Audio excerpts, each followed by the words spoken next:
Poštovani gledatelji Libertas televizije, dobar dan i dobrodošli u još jednu ovotjednu emisiju na dnevnoj bazi. S nama čovjek koji je već jednom bio u ovome studiju, ali se šta promijenilo od kad je bio zadnji put.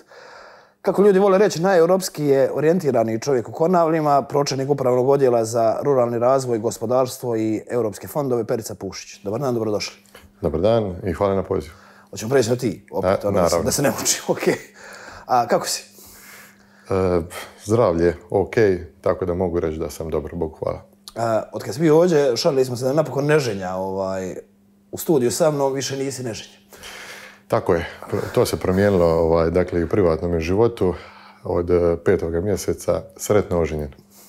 Prije nego što sam ženio, bili smo na Hajduku i to je bilo dobro uvertira u brak. To je bila dobra uvertira i dobar znak, jer je to bila utakmica s Rijekom u kojoj je Hajduk dobio 4-0, tako da ni mi sami nismo mogli vjerovati da je to moguće nakon toliko dugo godina da je Hajduk uopće pobjedio Rijeku, a posebno na tako uvjerljiv način. Pa smo bili više nego razdragani i sretni, bila odlična uvertira.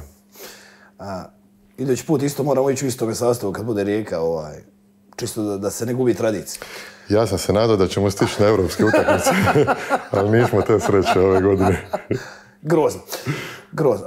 Barem ovo s Hajdukom. Nekako si na pola mandata, ili tako? Svi smo na pola mandata. Kako je izgledalo preuzimanje posla? Ajmo se malo vratiti 2 godine nas. Preuzimanje posla je izgledalo izazovno, zato što je to bio tek novo formirani upravni odjel gdje je trebalo stvar postaviti iz početka i to i jest u svemu tome jedan dodatni izazov i čovjek ima jednu dodatnu energiju. Onako kad otprilike čovjek radi neke planove, planira i kad podvuče za upravni odjel kojeg vodim, kojem sam pročelnik, kad podvučem crtu nakon 2 godine, onda zapravo mi se čini da je to i bolje nego onako što sam ja zamišljao ili planirao da može biti.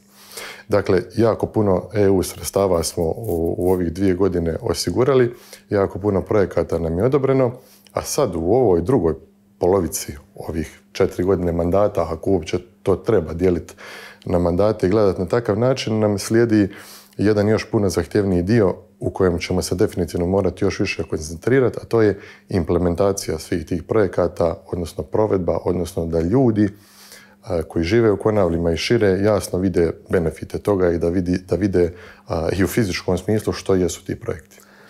Poznavajući tebe, a mogu reći da se znamo se oko godina već, nisi ti tek tako odlučio utrčati u to.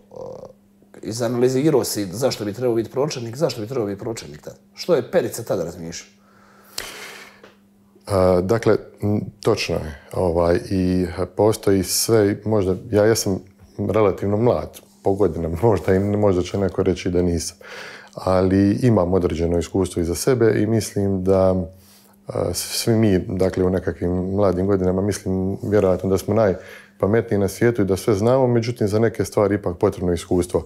Ja sam to iskustvo ipak imao, radio pri Ministarstvu regionalnog razvoja i fondova Europske unije Republike Hrvatske na jednom našem prekograničnom programu koji je bio uspješan, gdje smo uspješno implementirali 18 projekata kroz 3 poziva i znao sam što me čeka, znao sam i koje su opasnosti, odnosno koje su otežavajuće okolnosti, a to je prije svega indeks razvijenosti koji nije za Konavle povoljan, odnosno način na koji se računa indeks razvijenosti nije za Konavle povoljan, pa smo u 8. skupini i znao sam da će biti poprilično prepreka i da će, ajde blago da rečem, biti prilično izazovno sve to zajedno.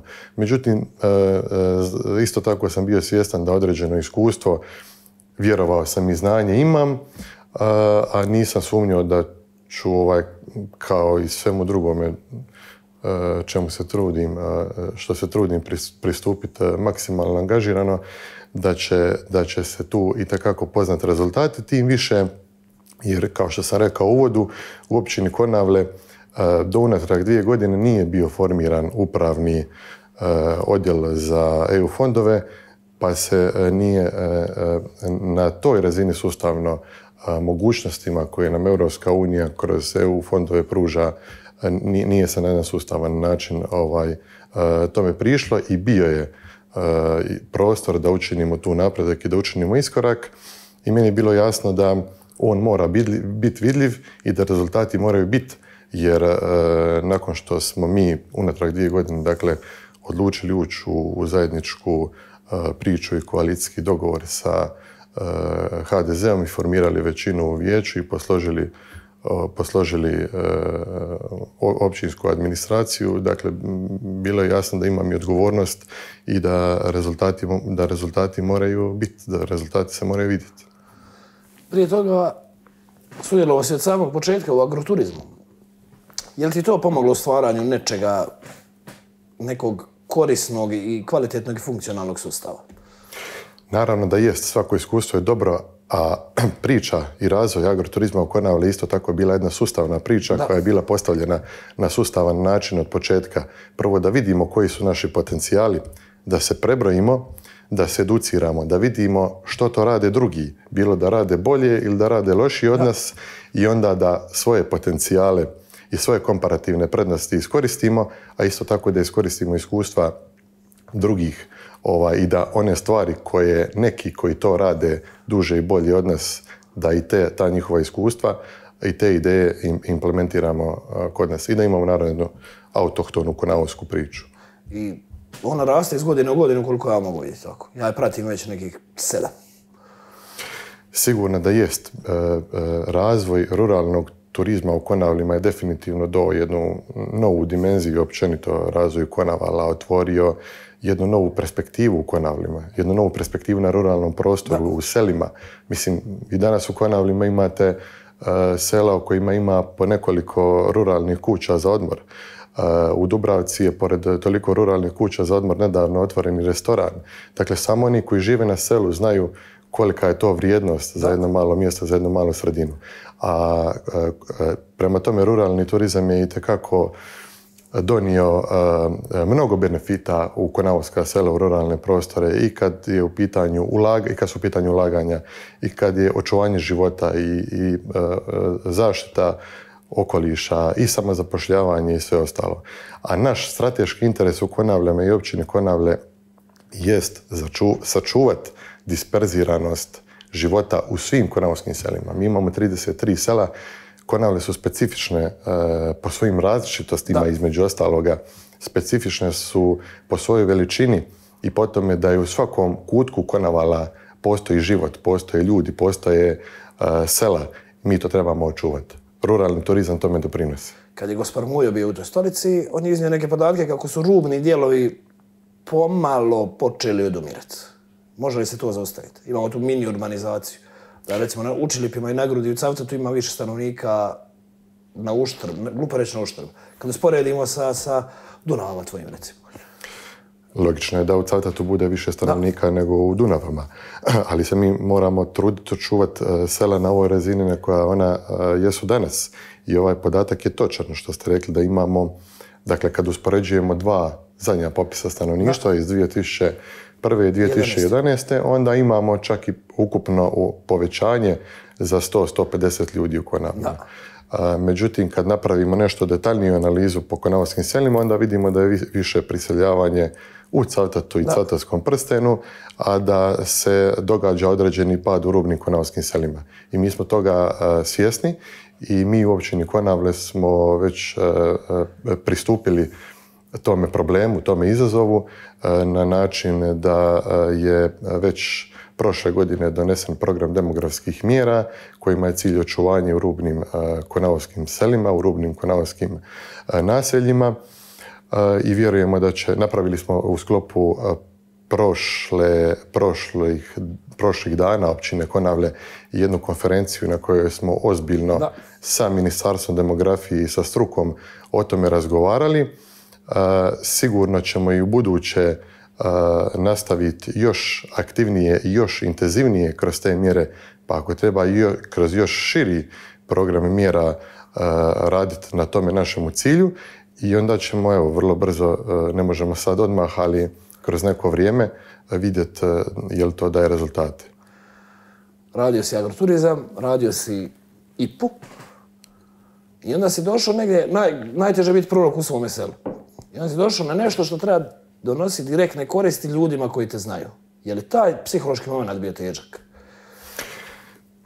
Pa jest, ali ne treba se na takav način s njim opterećivati. Treba stvar postaviti sustavno, treba imati viziju i organizacije upravnog odjela, organizacije rada i najvažnije viziju onoga što iz tog rada treba proizići, viziju rezultata, onda se s tim lakše nositi.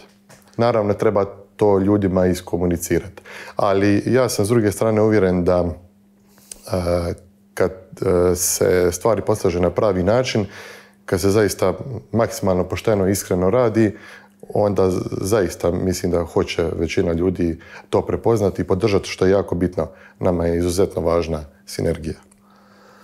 Nedavno je bio screening Cavtate kao jedna od najboljih destinacija na svijetu. Mislim da je u Konavovskim dvorima bio održan ručak sa ovim predstavnicima tijela koje provodi screening. Gdje je gornja granica cavtatskog turizma? Mislim, ured ti je u Cavtatu. Molim? Ured ti je u Cavtatu. Da. Gornju granicu turizma općenito na karti Hrvatske, kako sada stvari stoje i promatrajući ovu sezonu i neke anomalije koje se događaju u turizmu, ne kod nas, ali drugdje, će ipak odrediti na kraju tržište. Ja mislim da ne postoji bolji regulator od tržišta. Dakle, jasno nam je ono što se događa, da je sve više i više apartmana. Jasno nam je da su nam generalno turističke okolnosti, barem prateći struku i prateći ono što se događa oko nas, zadnjih godina išle u prilog. Sigurno da crta ne može uvijek ići uspravno, nego da mora u određenom momentu doći do svog vrhunca, da nakon toga mora krenuti prema dolje. Pitanje je dokle prema dolje i u kojemu intenzitetu. Ja se, možda sam u krivu, ja se ne bojim previše za naš turizam. Ja vjerujem da ćemo mi biti dovoljno pametni za sve naše probleme i opasnosti koje imamo sa ovom prvenstveno sveopćom apartmanizacijom i tako dalje, da ćemo te opasnosti ipak znat iznivelirati i odraditi na pravi način, ali u konačnici jasno je, tržište je regulator i tržište će na kraju najviše biti faktor koji će posložiti te stvari. Iskustvo nas uči da kad tržište regulira samo sebe u Hrvatskoj, to nije dobro. Slažem se da nije dobro i slažem se s time da mi, kad kažem mi, a to prvenstveno mislim na javnu upravu u Hrvatskoj sa svih razina vlasti, dakle i sa državne i sa županijske i sa lokalne, moramo itekako, dakle ovo što sam rekao ne znači da mi ne trebamo promišljati turizam i razvijati, itekako trebamo. Itekako trebamo imati viziju što mi to od hrvatskog turizma želimo, u kojem smislu želimo razvijati, kakve destinacije želimo, koji su naši resursi, kako te resurse zaštititi i valorizirati na najbolji mogući način. Ali u ovom najprizemnijem smislu, ako smo razgovarali toga hoće li biti dokle je gornja granica i hoće li svi apartmani biti puni, taj dio će regulirati tržište. Konavle nisu preapartmanizirane, ako ja smijem primijetiti, po nekome mome sudu. Mislim, nadam se da se neće ni dogoditi Španjolska Konavlima. Definitivno nisu, jer je Cavtat jedan izuzetan biser, a sve ostalo mimo Cavtata i Cavtatskog prstena je manje više ruralni prostor. A dolaskom ruralnog turizma nije se pretjerano ili nije se uopće išlo u dodatnu izgradnju i apartmanizaciju, nego je to prvenstveno bila adaptacija već postojećih starih autohtonih objekata u svrhu ruralnog turizma. Tako da, apsolutno nikakvog negativnog efekta niti apartmanizacije u Konavlima nije bilo, dakle bila je samo jedna pozitivna valorizacija. Mislim, s obzirom i na broj ljudi koji dođu, mi kraj aerodroma imamo samo jedan hotel. Što je i dobro u jednu ruku. Da nije 5 hotela oko aerodroma sad. Po nekom mome sudu. To ide u prilog ovome o čemu govorimo sad. Svakako treba struku uključiti na jedan sistematičan i sustavan način i struka treba u konačnici dati, ajmo reći, neku završnu verziju ili završni prijedlog koji to kapaciteti konavskog prostora jesu. Ono što je sad sasvim sigurno jasno, mi definitivno nismo prekapacitirani, treba li biti ili ne treba biti u nekom obliku, u nekom prihvatljivom broju, to su sad varijacije na temu, neka na njih odgovori struka, a mi smo tu oni koji to trebaju ispoštovati, modelirati i provesti u djelo, ali prvenstveno je to u Konavlima priča obiteljskih objekata, adaptacije obiteljskih objekata, kad govorimo o smještajnim kapacitetima, obnove starih kuća, njihova valorizacija u turističke svrhe. Definitivno do sad nismo prekapacitirani i vjerojatno postoji još određeni prostor za širenje, ali iskreno ja bih isto tako volio da napravimo jednu sustavnu analizu, jednu detaljnu analizu i da barem okvirno dobijemo točno u brojkama koji su to krajnji kapaciteti konavovskog prostora. Ja bih volio reći da su marende u spomenutom hotelu odlične, pa se nadam da ćemo se sresti tamo jedan put. Ne, po kafićima i u studiju. Uvijek. Nedavno priznanje i za transparentnost proračuna. Pa sigurno, kao što je i načelnik rekao, to je priznanje i njemu koji je na čelu općine Konavle, ali i svim djelatnicima i zaposlenicima u općini Konavle i samo još jedan dodatni podstrek za još bolji rad. Kakav je život u Konavlima danas? Kad bi ga usporedio sa vremenima kad smo išli na faks IT? Puno bolji. Puno bolji. Društveni život u Konavlima je zadnjih godina na jednoj izuzetno dobroj razini. Ja bih se usudio reći ne samo da smo, dakle kad govorimo o amaterskim organizacijama i volonterskim organizacijama, ne samo da smo najbolji u županiji, ja mislim da smo najbolji i daleko šire. A kad se mi vratimo u vrijeme kad smo mi bili na faksu, onda je to 2000 druga, treća, četvrta, peta i malo kasnije. Onda je to, bio je jedan, općenito je bilo jedno zatišje na širem prostoru i od Konavala u društvenom životu u tom periodu. I onda je 2008. su se pojavili Mirisi Božića u Konavlima kao jedna potpuno novi profil manifestacije, javne manifestacije, javnog događanja, a odmah poslije toga i turnir konavovskih sela u nogometu 2009. godine. Kao nešto što je potpuno drugačije u društvenom javnom životu. I to je bio moment kad je počelo dolaziti do preokreta, kad je letvica postavljena na jednu bitno veću razinu. Danas svi u Konavlima imate čitav niz izuzetnih događanja, izuzetne razine. Dakle, uz ova dva koja sam spomenuo, možda je bolje da ne nabrajam, ali možda mogu istaknuti nekoliko. Imate Mobu, imate Konoviziju, imate Kuku, imate događanje u Cavtatu, imate čak i događanje na Konavskim brdima i po mnogim drugim selima. Tako da su Konavle u ovih 10 godina, zaista kad na takav način promatramo, kad je u pitanju društveni život i organizacija javnih društvenih događanja, se podigle na jednu veću razinu, ne samo u odnosu na ono gdje smo bili prije 10 godina, nego u odnosu na sve ostale koji su oko nas. Što je od projekata kroz tvoj upravni odjel do sada realizirano? Dosta toga je realizirano. Realizirano je puno manjih projekata koje je bilo moguće u kratkom periodu realizirati. Dakle, iz nacionalnih izvora i tako dalje započela je implementacija nekoliko EU projekata. Dakle, u ovom trenutku imamo 2 projekta u implementaciji iz Europskog socijalnog fonda. Jedan je za djecu s poteškoćama u razvoju, za njihovo uključivanje u sport i u društvo kroz sportske aktivnosti. Drugi iz Europskog socijalnog fonda projekt je produženje boravka u vrtićima.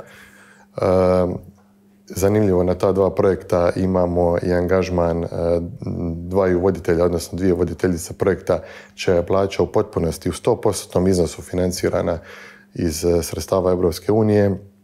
Sad trebamo započeti od europskih projekata sa realizacijom postavljanja Wi-Fi-a, sa realizacijom nekih drugih. Započela je realizacija izmjena i dopuna prostornog plana koje će se isto tako, čija će se troškovi refundirati iz EU sredstava. I ono što je možda najzanimljivije, i što je financijski najopipljivije su 3 infrastrukturna projekta čija realizacija kreće, odnosno za reciklažno dvorište je krenula prije nekoliko dana, a za vrtić na Grudi, odnosno dogradnju i rekonstrukciju vrtića na Grudi i izgradnju vatrogasnog doma, vjerujemo da će krenuti najkasnije do kraja godine. To su, kažem, i financijski 2 najupipljivija projekta, ali naravno što su projekti financijski značajniji, oni su i osjetljiviji, oni su i zahtjevniji za provedbu. Treba prije od trenutka kad su sredstva odobrena, treba do početka izgradnje treba pripremiti puno toga, treba pripremiti i provesti javnu nabavu, izabrati izvođače, izabrati sve ono što uz to ide, ali naravno zato postoje predviđeni rokovi, tako da ih mi apsolutno vodimo računa da ih poštujemo. Cijela općinska administracija nam je zaista angažirana aktivno oko tih projekata jer su izuzetno zahtjevni i to je ono na kraju krajeva što sam rekao u uvodu. U ovih 2 godine što se tiče EU fondova naglasak će nam zapravo biti na implementaciji i provedbi tih projekata ili kad govorimo konkretno od ova 3 infrastrukturna projekta na izgradnji tih objekata. U ove prije 2 godine smo jako puno toga nadobijali, jako puno toga nam je odobreno. Ta sredstva su rezervirana i čekaju nas, ali mi sad trebamo odraditi posao da bi ona došla u naš proračun i da bi mi imali izgrađene objekte, provedene projekte i u konačnici benefit za naše stanovnike. Bilo bi dobro da država shvati da jedna cesta kroz Konavle nije dobra, jer ona će kočiti razvoj u jednom momentu, pogotovo prema zračnoj luci i od zračne luke. Mislim, ta limitiranost prometna otežava razvoj. I sav tranzit prema Albaniji, prema Makedoniji, prema Crnoj Gori ide drito kroz Konavle. Neka alternativa mora biti napravljena u nekoj bližoj budućnosti, ne kažemo 2 godine iduće. U ovom trenutku da, kao što si rekao, teško je to očekivati u nekoj bližoj budućnosti. Međutim, to je definitivno jedna stvar koju mi aktivno pratimo. Naravno, prvenstveno sa političke razine i načelnik. Međutim, definitivno, s druge strane, ona i nije u našoj ingerenciji. Mi smo tu apsolutno da ako možemo nešto pomoći, da pomognemo i da držimo fige i da se brza cesta prema aerodromu, a onda i nastavak trase autoceste u nekom budućem razdoblju realizira što prije, što bi definitivno omogućilo Konavlima da i u ovim ljetnim mjesecima što se tiče te prometne prodišu, što se tiče te prometne infrastrukture, jer zaista sad na konavorskim prometnicama, pogotovo na magistrali, a sad sve više i na alternativnim pravcima prema Moluntu i Vitaljini i gore prema Debelome brijegu, preko Dubravke i Vodovađe, definitivno se počeo stvarati sve veći pritisak koji sve više i više iritira i otežava život ljudima u sezoni, a sezona je barem zadnjih godina bila sve duža. Da, jer mislim nekad se abnormalno puno vremena izgubi od aerodroma do Cavtata, recimo, unatoč novom prilazu koji je sad, novom ulazu koji je sad dobar. Jednostavno, ako stane u čašu 2 deca, ne može 5. Točno, pa i prema gradu, što mi kažemo, prema Dubrovniku, jer mi smo orijentirani i želimo biti orijentirani na Dubrovnik. Evo, kad smo ovu emisiju smo trebali početi snimati pola sata ili sat vremena ranije. Da, pa se ne može doći. Nedavno nisi osvojio turnir Konavolskih sela. Moram sam tako reći. Bili ste favoriti? Nismo bili favoriti. Favorit je bio Pridvorje i moji prijatelji, zaista prijatelji iz Pridvorja, su zasluženo osvojili taj turnir i meni je izuzetno drago zbog njih. Mi smo Dunave, osvojili smo prvi turnir koji je organiziran 2009. godine, pa bio je sad red na Pridvorju, a zaista su imali kvalitetnu ekipu, sigurno kvalitetniji od nas, vjerojatno i najkvalitetniju na turniru, a mi smo onako malo na iskustvo dogurali do finala. Možda da smo u finalu imali nešto više energije i da nismo ponešto starija ekipa i barem za bavljenje nogometom u ozbiljnim godinama kao ovako ja, da smo bili energetski u boljem stanju u finalu, možda bi učinili nešto neizvjesnijim to finale, ali s druge strane mi je zaista drago da je da je Pridvorje osvojilo turnir, jer oni su puno godina bili u samome vrhu, zapravo svih ovih 10 godina ili 11 koliko se turnir održava, uvijek su imali ono što bi rekli kompetitivnu ekipu, koja je uvijek bila tu negdje u četvrtfinalu, polufinalu i tako dalje, uvijek im je falio taj korak naprijed. Sad imaju jedan odličan spoj, su dobili mladosti, iskustva, nekoliko mlađih igrača koji su u naponu snage, zaista su izdominirali ovim turnirom. Odlično su igrali finale, ja mogu reći. Ono što sam uspio vidjeti od komaraca silnih. Nisam u životu vidio onoliko komaraca ko u Ljudskoj. Ne znam, ne bih se složio. Čak bi to i opovrgnuo, možda zato što sam ja ti si igrao i onda sam bio fokusiran isključivo na to. Ono što nikako isto tako ne smijemo zaobići je uputiti jednu zaista iskrenu čestitku dakle svim ekipama, svim natjecateljima, svim igračima, svim selima koja se svake godine okupe i učine jedan izvanredan događaj u Konavlima. I u prvome redu organizatorima iz Ljute, koji svih ovih 10 godina rade jedan izuzetno zahtjevan, ali fantastičan posao. Ja znam da su imali periode kad su se ponekad možda, kao i svim drugim stvarima, malo pokolebali, jer to svako onaj koji je bio u nekoj vrsti organizacije zna kako je to teško i kako takve stvari užasno troše ljude, ali ja ih molim i držim ih fige da nastave još dugo godina sa tim turnirom. To je puno više od nogometnog turnira. To je događaj, to je centralno mjesto okupljanja Konavala, to je jedno od centralnih uporišta društvenog života u Konavlima i koliko god i mi drugi možemo, trebamo im pomoć da u tome ustraju, da nastave i da se to održi, što ja ne sumnjam da hoće, pa taman i igrajući finale. Je li to bila zadnja prilika za osvojiti? Možda i jest. Ako ćemo realno govoriti, dakle, 33 u 34. godini, to je u nogometnom smislu, to je zalaz.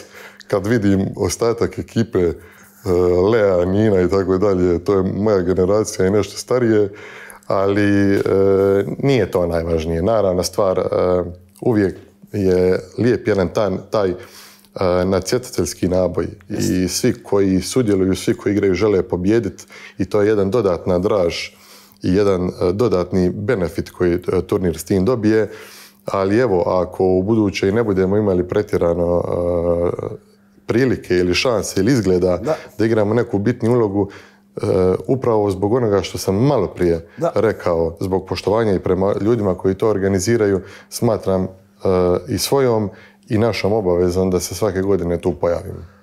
Bolje da igraš nego da pjevaš na Konoviziji. To sigurno neću ni pokušavati. Ali inače, što sam stariji, zapravo mi je sve više i više krivo što nemam talent za pjevanje. Ja mislim da bi s godinama sve više i više mi godi to opuštanje.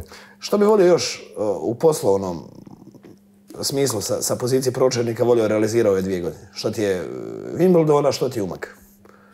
A samo reći što ti je Wimbledon, ne? Ne znam hoću li ići tim redoslijedom, ali ja zaista izuzetno ozbiljno shvaćam ono što sam spomenuo već tijekom emisije, a to je da je pred nama jedan iznimno ozbiljan posao realizacije i implementacije svih tih projekata i to nije niti malo lako i ti projekti nisu niti malo gotova stvar. Isto tako, naravno, isto to vrijeme ćemo nastaviti sa pripremanjem drugih projekata i drugih aplikacija. Pa evo, uostalom sad, mislim da je gotovo 10-ak raznih aplikacija, većih nekih ili manjih projekata, ne infrastrukturnih, ali su nam u fazi ocjenjivanja i za njih čekamo rezultati i sigurno će tu biti dodatnog posla. Ono što u iduće 2 godine isto tako ne želim zanemariti, a to je da osiguramo kontinuitet osiguravanja sredstava za ozbiljne infrastrukturne projekte u Konavlima, odnosno da iduće 2 godine iskoristimo i za još jednu stvar, a to je da smo mi projekte koji su bili pripremljeni prije sad kroz ove 2 godine aplicirali i za njih osigurali sredstva. A sad je jako važno za buduće razdoblje pripremiti nove infrastrukturne projekte. O nekima od njih se već govori u medijima, nisu nikakva tajna, dakle mogu ih nabrojiti nekoliko, ali već su u fazi pripreme je bazen u Čilipima, Bočarska dvorana, još nekoliko infrastrukturnih projekata, da sad ne ulazim u pretjerano nabrajanje, tako da u tom segmentu razmišljamo dugoročno i da osiguramo jedan kontinuitet sustava. S obzirom da se Hajduk izradio za Europu, Dinamo je krajem 8. Ćemo lići? Dinamo je, čini mi se, 31.8. Eto. Dan prije rođendana.